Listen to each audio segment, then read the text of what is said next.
Halo guys, selamat datang kembali di Republik Rupiah. Internet Capital Markets adalah meta atau narasi baru yang heboh di Twitter kripto. Namanya seperti buzzword tapi kenaikan harganya tinggi.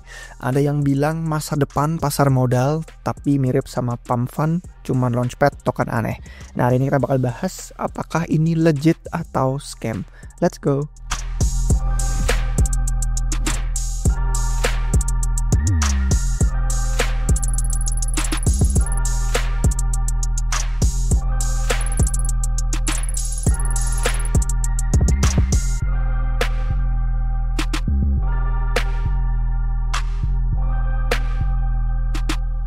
Oke guys, jangan lupa dibaca disclaimer yang tadi, karena selama 16 tahun terakhir kita sudah lihat sejak Bitcoin lahir ada banyak sekali koin dan token kripto.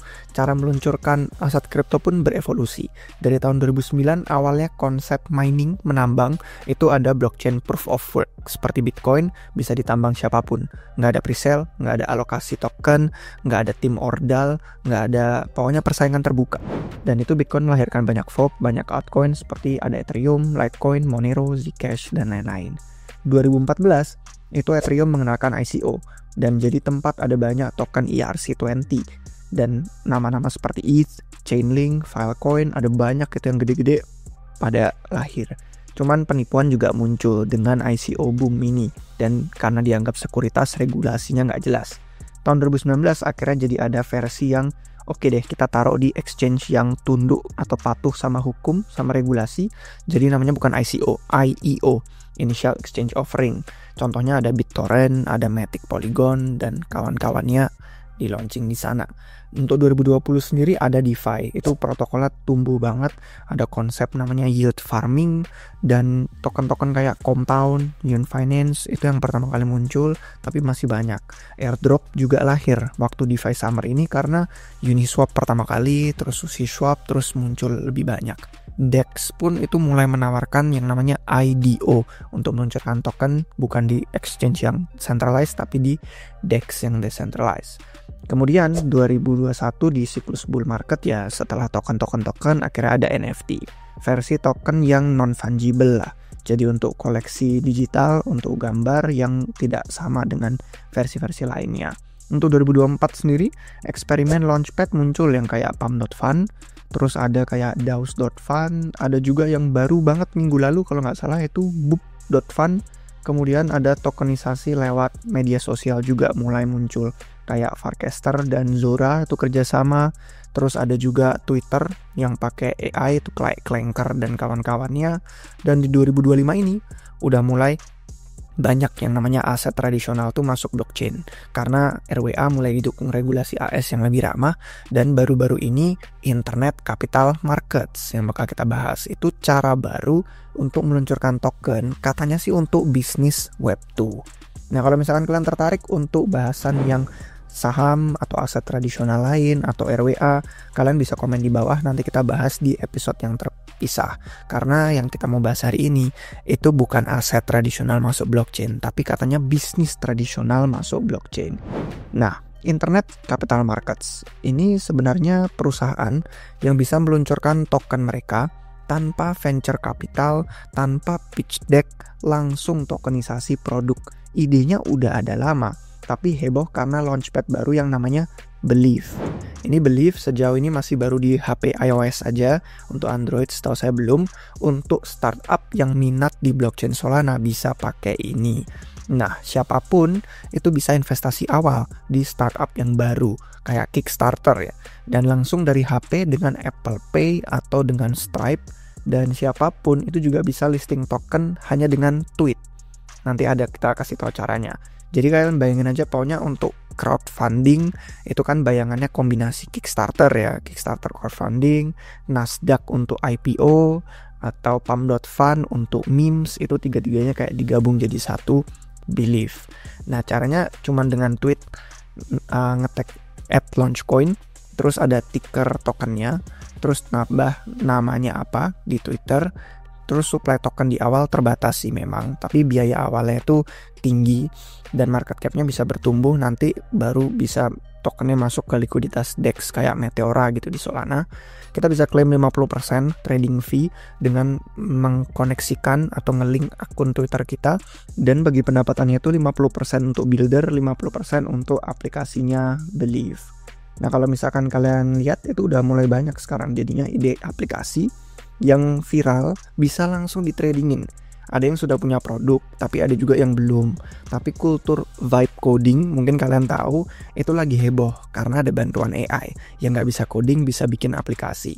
Jadi siapapun bisa launch produk. Beberapa developer Web2 itu udah mulai tertarik dan meluncurkan token mereka. Contohnya ini ya, pertama ada Deagles, katanya sih medsos untuk Gen Z. Terus ada juga yang Noodles, ini game cacing, sebenarnya kayak Slither.io atau Agar.io, saya lupa, pokoknya salah satu itu yang kalian makan-makan cacing, tapi kalau di sini setiap kita makan cacing itu dapat uang. Nah, banyak aplikasi lain dengan AI juga, ada yang untuk fashion, ada yang untuk chatbot, ada yang untuk prediction market dan lain-lain. Kalau misalkan kita ngelihat karena momentum ini, memang jadi kalau kalian sering lihat di Twitter sekarang ada screenshot Believe Screener, terus ada lagi juga Believe X Ultra Fund ini, ada banyak statistik yang dibagikan karena semua token yang diluncurkan di Believe itu naik belasan kali lipat. Nggak semua sih, cuman banyak. Selama seminggu terakhir, pokoknya jumlah koinnya itu melesat, volume tradingnya melonjak, pendapatan kreator juga naik tinggi. Semua ini secara data dan statistik luar biasa. Nah, tapi seperti narasi atau meta apapun, pasti ada pro dan kontranya. Yang pertama, kita bahas untuk pro-nya dulu.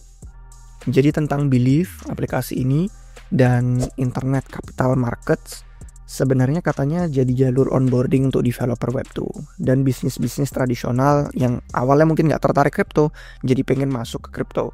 Karena mudah untuk mereka cari user, dan mereka cari exposure global secara instan.